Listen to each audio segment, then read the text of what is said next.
નવા એપિસોડમાં આપણે બે ધમાકેદાર બિઝનેસ આઈડિયાની વાત કરવાના છે. હા મિત્રો, ધમાકેદાર એટલા માટે કે આજના એપિસોડમાં હું તમને જે પણ બિઝનેસ આઈડિયા જણાવવાનો છું એમાં તમારે કોઈ પણ પ્રકારનું ₹0 રોકાણ કરવાનું છે. માત્ર ને માત્ર શબ્દોનું કામ છે. હા, કહેવાનો મતલબ મને એટલો જ છે કે માત્ર તમને વાતચીત કરતા આવડી જોઈએ. હવે વાતચીત એટલે ઓલરેડી તમારે કોઈ પણ વ્યક્તિને મળીને વાત કરવાની છે. હા, કોઈ પણ વસ્તુને પ્રમોટ કરવાની છે. હવે આ વસ્તુ કઈ છે, ટોટલી ડિટેલ તમારે કઈ રીતના પ્રમોટ કરવાની છે એ પણ થોડું ઘણું માર્ગદર્શન આપવા માટેની હું કોશિશ કરીશ.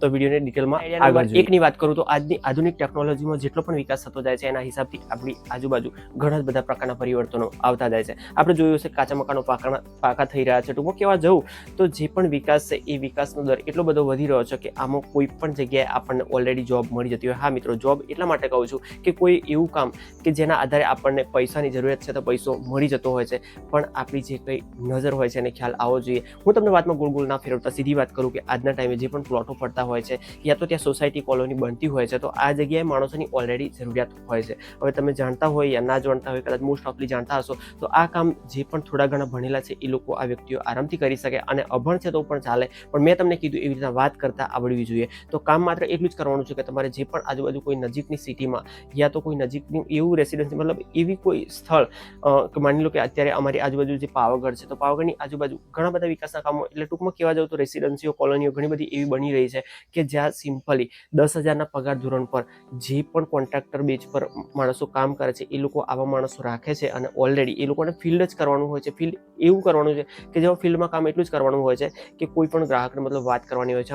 માત્ર ને માત્ર વાત કરવાની હોય છે. સિમ્પલી એ લોકોને ખાલી વાત કરીને છૂટા થઈ જવાનું હોય છે. એક પેમ્પલેટ આપવાનું હોય છે, અને પેમ્પલેટમાં જે પણ સોસાયટી હોય છે કે જે તૈયાર થવાનું મકાન હોય છે એનો ઓલરેડી 3 BHK બંગલો છે કે જે પણ હોય એ ઓલરેડી એનો નકશો અને એનું જે કંઈ બાંધકામ થયા પછી જે પણ તૈયાર થવાનો હોય છે ફ્લેટ, એની તસવીર એક આપેલી હોય છે. તો આ ઓલરેડી બુકિંગ કરાવવાનું હોય છે, પણ માત્ર ને માત્ર એ લોકોને ખાલી ત્યાં સુધી લઈ જવાના હોય છે કે તમે ખાલી વાતચીત કરો છો અને જોવા માટે એ લોકોને બોલાવો છો. હવે પાર્ટી ખરીદે ના ખરીદે એ બાજુ પરની અને પછીની વાત છે, પણ એની સિવાય આવી રીતના દિવસમાં તમે 4-5 કોન્ટેક્ટ લાવો છો. હા મિત્રો, કોન્ટેક્ટ એટલે ખાલી મળીને વાત જ કરવાની છે, પણ વાત કરવાના જે પણ મતલબ પેટ્રોલ ખર્ચ થાય છે, એટલે કે જે પણ રેસિડન્સી શરૂઆત થઈ છે ત્યાંથી લઈને તમે જે પણ એરિયામાં ફિલ્ડ કરો છો તો જેટલા પણ કિલોમીટરનું ફિલ્ડ કરો છો એના હિસાબથી તમને પેટ્રોલ ભથ્થું પણ આપવામાં આવે છે. નાસ્તાનું જે પણ હોય છે એ પેમેન્ટ ચૂકવવામાં આવે છે, અને એની સામે મંથલી તમને 10,000 પગાર પણ આપવામાં આવે છે. હવે પાર્ટી બંગલો જ ખરીદે છે યા પ્લોટ ખરીદે છે એની સાથે તમારે કોઈ પણ મતલબ નથી.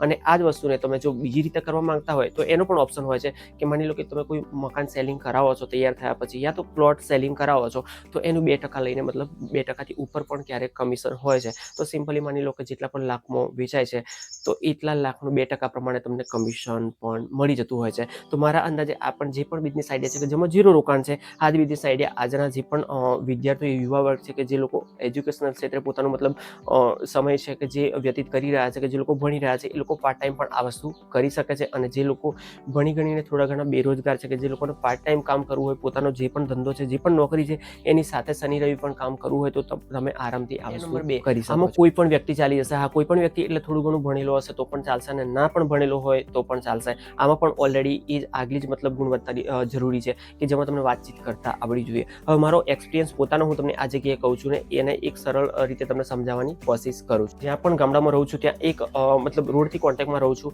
તો રોડે ઘણી બધી પબ્લિક જતી આવતી હોય છે, તો મોસ્ટ ઓફલી બધા ઓળખતા હોય છે, પણ ઘણી બધી અજાણ્યા માણસો પણ આવતા હોય છે જે આપણને અલગ અલગ ધંધાઓ વિશેની વાત પણ કરતા હોય છે. તો આવા ટાઈમે હું પોતાના જ્યારે કામમાં હતો ત્યારે એક વ્યક્તિ આવી અને એને સિમ્પલી મને એક મિત્રો માર્કિંગ કરજો કે આ જગ્યાએ કોઈની જોડે કઈ રીતના વાતચીત કરવી એ તમને ઓલરેડી આવડી જશે, અને એના હિસાબથી તમારે આ ધંધો કરવો હશે તો પણ બિલકુલ 0 રોકાણમાં તમે આરામથી કરી શકશો અને સારું એવું કમાઈ પણ શકશો, જે પણ પોતાના ધંધાને ડિસ્ટર્બ કર્યા વગર. હવે જ્યારે હું પોતાનું કામ કરી રહ્યો હતો ત્યારે આ વ્યક્તિ આવી અને સિમ્પલી, તમને ખ્યાલ છે કે આપણે જ્યારે ગુજરાતી મળતા હોઈએ છીએ ત્યારે એકબીજાને નમસ્કાર કરતા હોઈએ છીએ કે જે સિમ્પલી સામેથી જઈને નમસ્કાર કરી અને પછી વાતના દોરની શરૂઆત કરતા હોય છે કે તમે શું કામ કરો છો, કે કઈ રીતના છો, કે અહીંયાના છો, કે શું કામ છે અત્યારે આ સિઝનમાં, કેટલું પકવો છો, કે આવી રીતના વાત કરતા સિમ્પલી એ માણસે એવું કીધું કે માની લો કે તમારે જે બાંધકામ કરો છો, ઓલરેડી મિત્રો અત્યારે મારે મંદિરનું બાંધકામ ચાલુ છે. આ જ બાંધકામને લઈ અને એણે એવું કહ્યું કે માની લો કે તમારું આ ગામડું છે, એટલે ગામડામાં જોઈએ એટલો વિકાસ તમને ખ્યાલ હશે કે નથી હોતો. તો ગામડાની દ્રષ્ટિએ જે પણ મકાન કે જે પણ વસ્તુ દુકાનો બનાવવામાં આવતી હોય છે એ દુકાનોમાં ક્યાંક ને ક્યાંક ખામી રહી જતી હોય છે,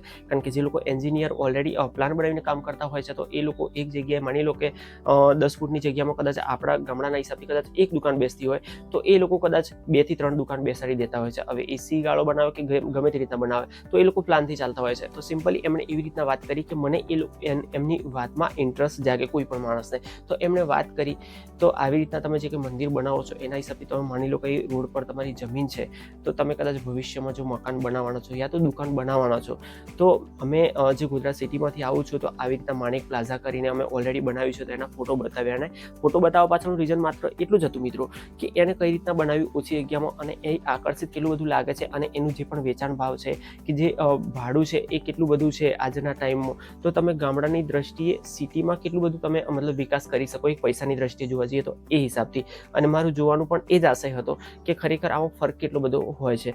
તો એણે જે વાત કરી એ જે પ્લાઝા મને બતાવ્યું અને એ બતાવ્યા પછી એને સિમ્પલી કીધું કે આ વસ્તુ ઓલરેડી હું કોન્ટ્રાક્ટ બેઝ પર ટોટલી કરાવું છું. એનું જે કંઈ માલ મટીરિયલ હોય છે એટલે સેન્ટિંગથી લઈ અને જે કંઈ કડિયા કામનું કે ટોટલી જે પણ માલ મટીરિયલ્સ હોય છે કે કાંકરીટ સિમેન્ટ રેતી બધું જ ઓલરેડી જે મતલબ મકાન બનાવવા માટેની જે પણ વસ્તુ જરૂરી હોય માણસો જરૂરી હોય એ ટોટલીનો કોન્ટ્રાક્ટ બેઝ પર હું મતલબ કામ કરાવડાવી તૈયાર કરી અને લોક મારીને આપું છું. આ એને પોતે વાત કરી. હવે વાત સાંભળો તો મેં સામેથી કીધું નથી કે તું મને સંભળાવી દે, છતાં પણ એની જોડે અડધો કલાક મેં પોતાનો ટાઈમ બગાડ્યો. જે વાતચીત કરવાની જે કંઈ રીત હતી મિત્રો એ રીત એટલી બધી ભાવે એવી હતી આપણને કે એની વાતોમાં આવ્યા પછી મારે સાંભળ્યા વગર છૂટકો જ નહોતો. અડધો કલાક ક્યાં પસાર થઈ ગયો મને ખ્યાલ ના આવ્યો. અને ઓલરેડી મેં નંબર પર એનો લઈ લીધો, મોબાઈલ નંબર, કોન્ટેક્ટ નંબર, અને એ વ્યક્તિ મારો પણ નંબર લેતો ગયો કે ભવિષ્યમાં તમારે રેતીથી લઈ કપચી લઈ સિમેન્ટ લઈ કોઈ પણ વસ્તુ જરૂરત પડે છે તો ગામડાના હિસાબથી જે પણ ભાવ છે તમારો એના હિસાબથી હું 5-10 રૂપિયા પર બેગે કે જે પણ છે ટૂંકમાં કહેવાનો મતલબ એના કરતાં જે તમે બજાર ભાવ છે એના કરતાં હું તમને સસ્તું અપાવડાવી દઈશ.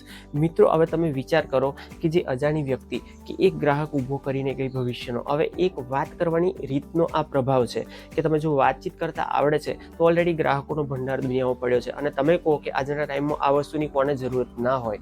માની લો કે પોતાનું મકાન બનાવ્યું છે છતાં પણ બાજુની કોઈ વ્યક્તિ હશે કે જેને મકાન નથી બનાવ્યું. આજના ટાઈમમાં આટલી બધી જરૂરિયાતભરી વસ્તુ છે કે તમે ઓલરેડી આ વસ્તુની ડિમાન્ડ આપણે માર્કેટમાં હોય છે દરેક જગ્યાએ. તો આવી રીતના જો તમને ફાવે છે તો તમે જે પણ જગ્યાએથી માલ અપાવો છો એ માલ સિમ્પલી એને તો વેચાવાનો છે બીજી કોઈ જગ્યાએ, પણ જે ગ્રાહક તમે ત્યાં લઈ જઈને આપવાનો છો એ ગ્રાહક તો એને નથી મળવાનું ને એવી કોઈ ખાતરી નથી કે ચોક્કસ ત્યાંથી જ માલ ખરીદવાનું છે. દુકાનો ઘણી બધી હોય છે પણ તમે જે દુકાનેથી અપાવો છો તો દુકાનદારને તો ફાયદો છે જ, પણ એની સાથે તમને એટલો ફાયદો છે કે માની લો કે તમે 1 લાખનું કે 50,000નું મટીરિયલ્સ અલવો છો પણ એની સામે તમને સિમ્પલી 5% પણ કદાચ કમિશન મળે છે કે એક સિમેન્ટની બેગ પાછળ તમને 10 થી 20 રૂપિયા મળે છે તો તમે કહો કે તમે તે જગ્યાએ કેટલા પૈસા રોક્યા. અને પૈસા જો નથી રોક્યા તો એની સામે તમને કયો તમારું પોતાનું ભાડું કે કંઈ ખોઈને જવાનું છે. જે માણસ ખરીદવાનો છે ઓલરેડી પોતે જવાનો છે અને જેની પણ દુકાન છે ઓલરેડી માલ પોતે આપવાનો છે. તો તમારે પોતાનું કંઈ જ પણ ત્યાં રોકવાનું નથી અને સિમ્પલી વાત કરવાની છે કે જે વાત કર્યા પછી માણસ ત્યાંથી લઈ આવશે અને કમિશન તમારું ઓલરેડી તમારા એકાઉન્ટમાં જમા કરી દેશે. તો મિત્રો આ બે ધંધા એવા લાગ્યા મને કે સિમ્પલી આજના ટાઈમમાં જો તમને એક વાત કરતા આવડે છે, એક પ્રભાવી વાત કરતા આવડે છે તો એ જ વાતના આધારે તમે આજના ટાઈમમાં ખાલી એક શબ્દોના પ્રયોગથી મતલબ વાતોથી તમે આરામથી આવો બિઝનેસ કરી શકો. આજના એપિસોડમાં કોઈ મારા અંદાજે ખાસ કોઈ બિઝનેસ આઈડિયા નહોતા પણ મને એવું લાગ્યું કે આ બિઝનેસ આઈડિયા એવા છે કે જેમાં સિમ્પલી તમારે બિલકુલ ઝીરો રોકાણ પર તમે સારી એવી આવક કરી શકો એવું લાગ્યું મને કે એક દિવસનો માણસ આવક નથી કરવાનો પણ એનો જેમ જેમ અનુભવ વધતો જશે એવી રીતના માણસો આગળ આવતા હોય છે અને અનુભવ કર્યા પછી તમે 2-3 મહિના પછી સારી એવી ઇન્કમ આ જગ્યાએથી કરી શકો એવું 100% પોસિબલ છે એવું લાગ્યું એટલે મેં તમને તમારી જોડે આ વસ્તુ શેર કરી. વેલ મિત્રો ફરીથી એકવાર આપણા મુકેશ બારિયાને રજા આપો પણ એ સાથે જો વિડીયો યોગ્ય લાગ્યો હોય તો લાઈક જરૂરથી કરીને જજો અને મળીએ ફરીથી એકવાર નવા એપિસોડમાં. ત્યાં સુધી જય હિન્દ, જય ભારત.